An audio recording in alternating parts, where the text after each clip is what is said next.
Hello YouTube, Horror Hoarder back again with another video, this time taking a look at my Blind Dead collection. The Blind Dead were a series of films that came out in the early 1970s, early to late 1970s, concerning themselves with the legend of the Knights Templar.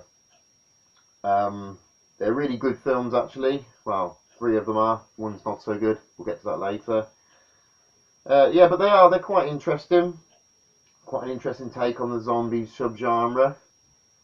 Uh, yeah, so we'll get on. So we'll start off our review with the first one in the series, which is called Tombs of the Blind Dead. Yeah, this is a really good film, one of my favourites.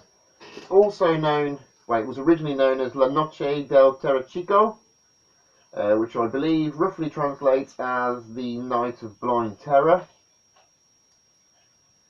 It's from 1972, directed by Amando de Ossorio,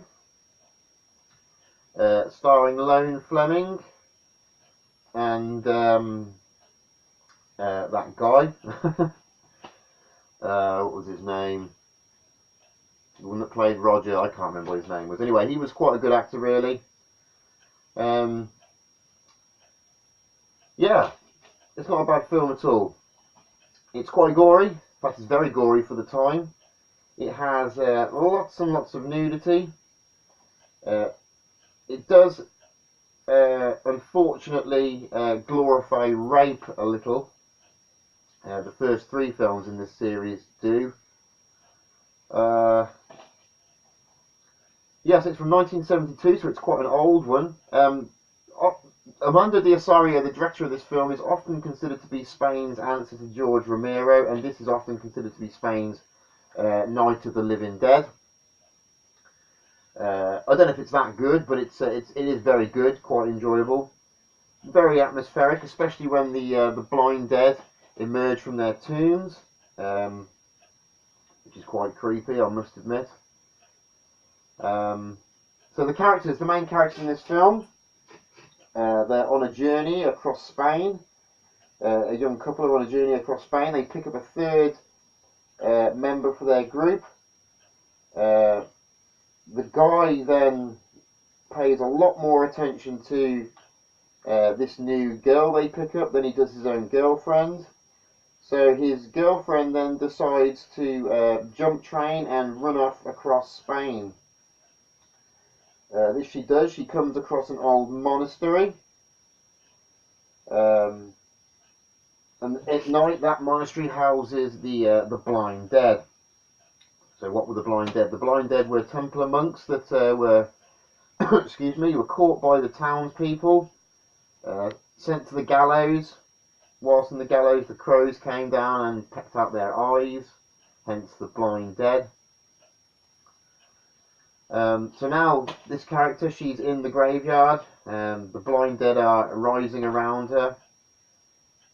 Now, being blind, they hunt by sound, so if you keep your voice down, don't make any noise, or cover your heart, whatever the case may be, the blind dead will struggle to locate you. But if they do find you, you're dead.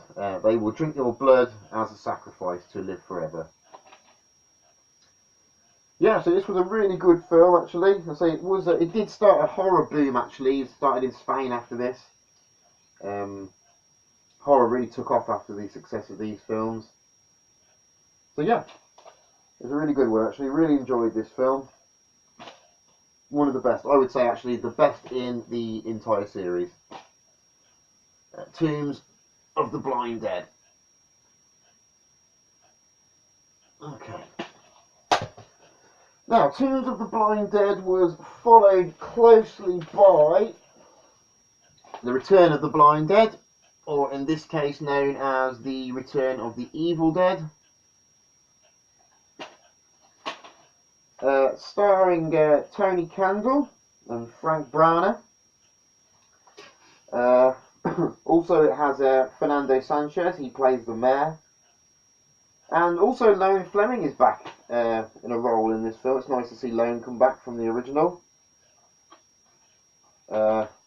This one's from 1973.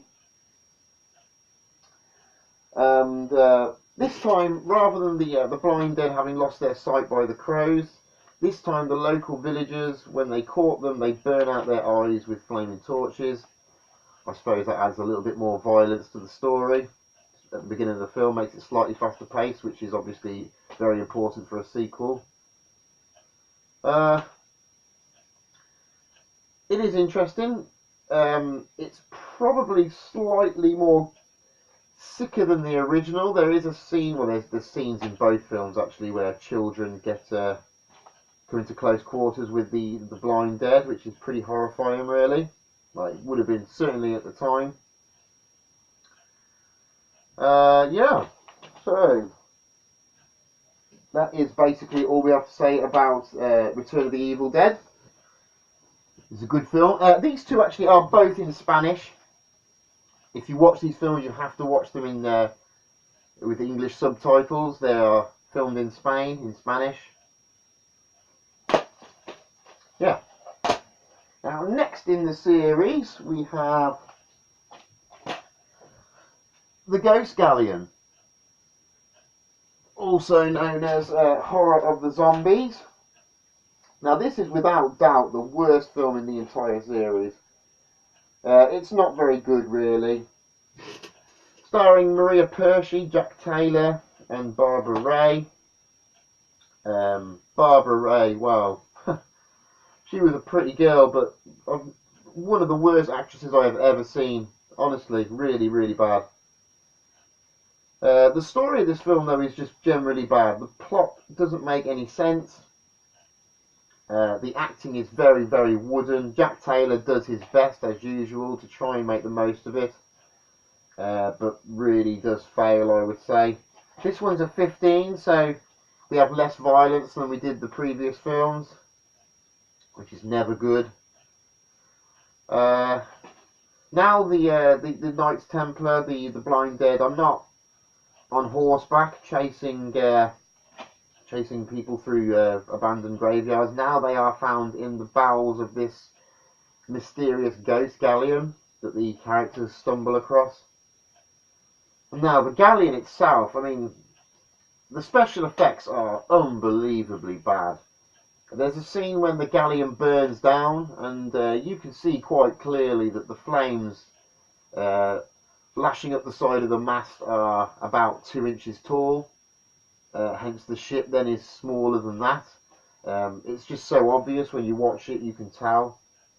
It kind of reminded me of the really, really crap version of Jaws the Revenge, where you get the miniature shark that explodes. You know, if you pause it at the right time, you can see it's made of, well, plastic, I suppose, with no intention of trying to make it look realistic.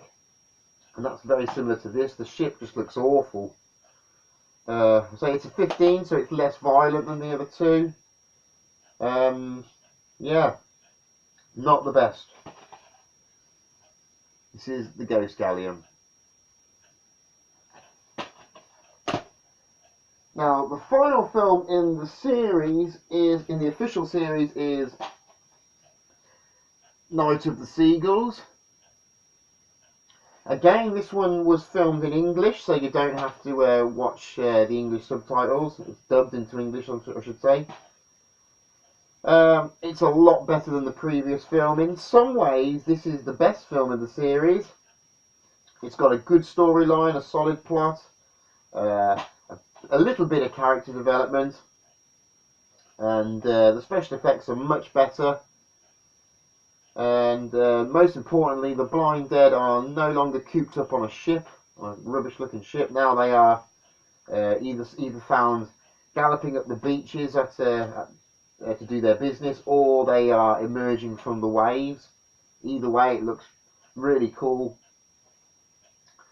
This one's an 18, so we've got our violence back, which is good. We should expect that from a Spanish horror film, really. Yeah. So this one basically is about a young couple, a doctor and his wife, that have been drafted over to a very primitive, quiet village somewhere in Spain or Portugal.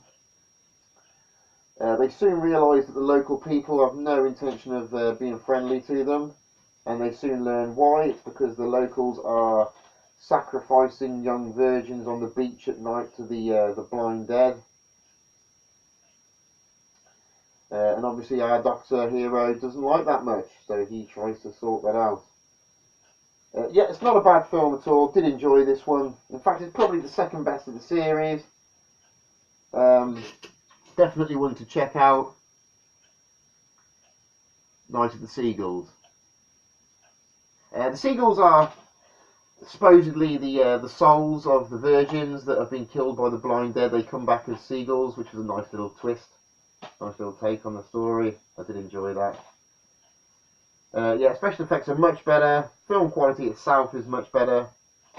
Yeah, Night of the Seagulls. Now, in this selection, we also get a disc about the director, Amando de Ossorio. So Amando de Ossorio is often considered to be Spain's answer to George Romero. Did learn a lot from this, actually. Learned a lot about the director and why he made this film at the time he did. Yeah, it was very interesting, actually. Quite good. There we go. So, a quick rundown now before we finish. Forgetting the documentary, out of the tetralogy of films, the worst film in the entire set is quite obviously The Ghost Galleon. It is really quite bad, but it is dubbed into English, so you can watch it from front to back without having to read subtitles.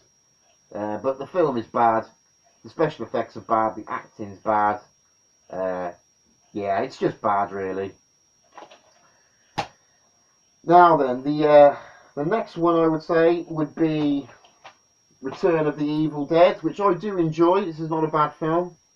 I do like the scenes where the Knights Templar attack the village. It's quite good, that is. But yeah, I would say this is the next in the series in terms of quality. Yeah, that's Return of the Blind Dead.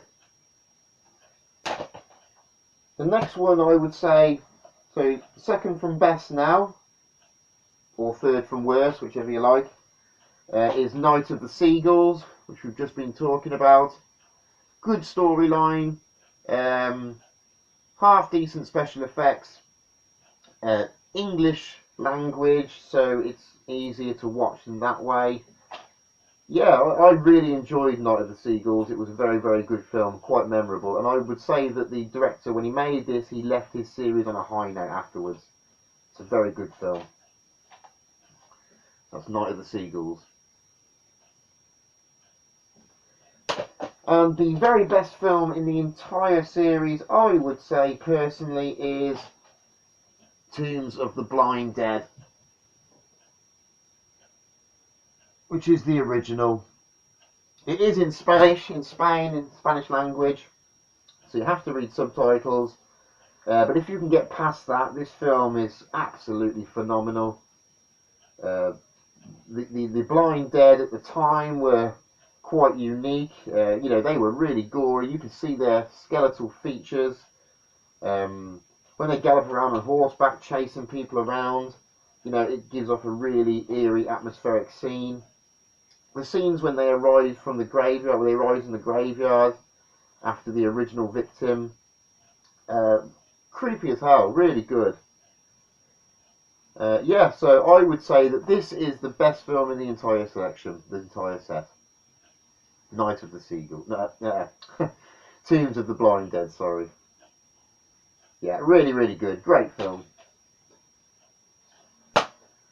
Okay, well, that is the end of this video. It's probably quite a short one this time. Hope you enjoyed this. If you did, please subscribe or comment, that would be great. And I'm the Horror Hoarder. Stay scared.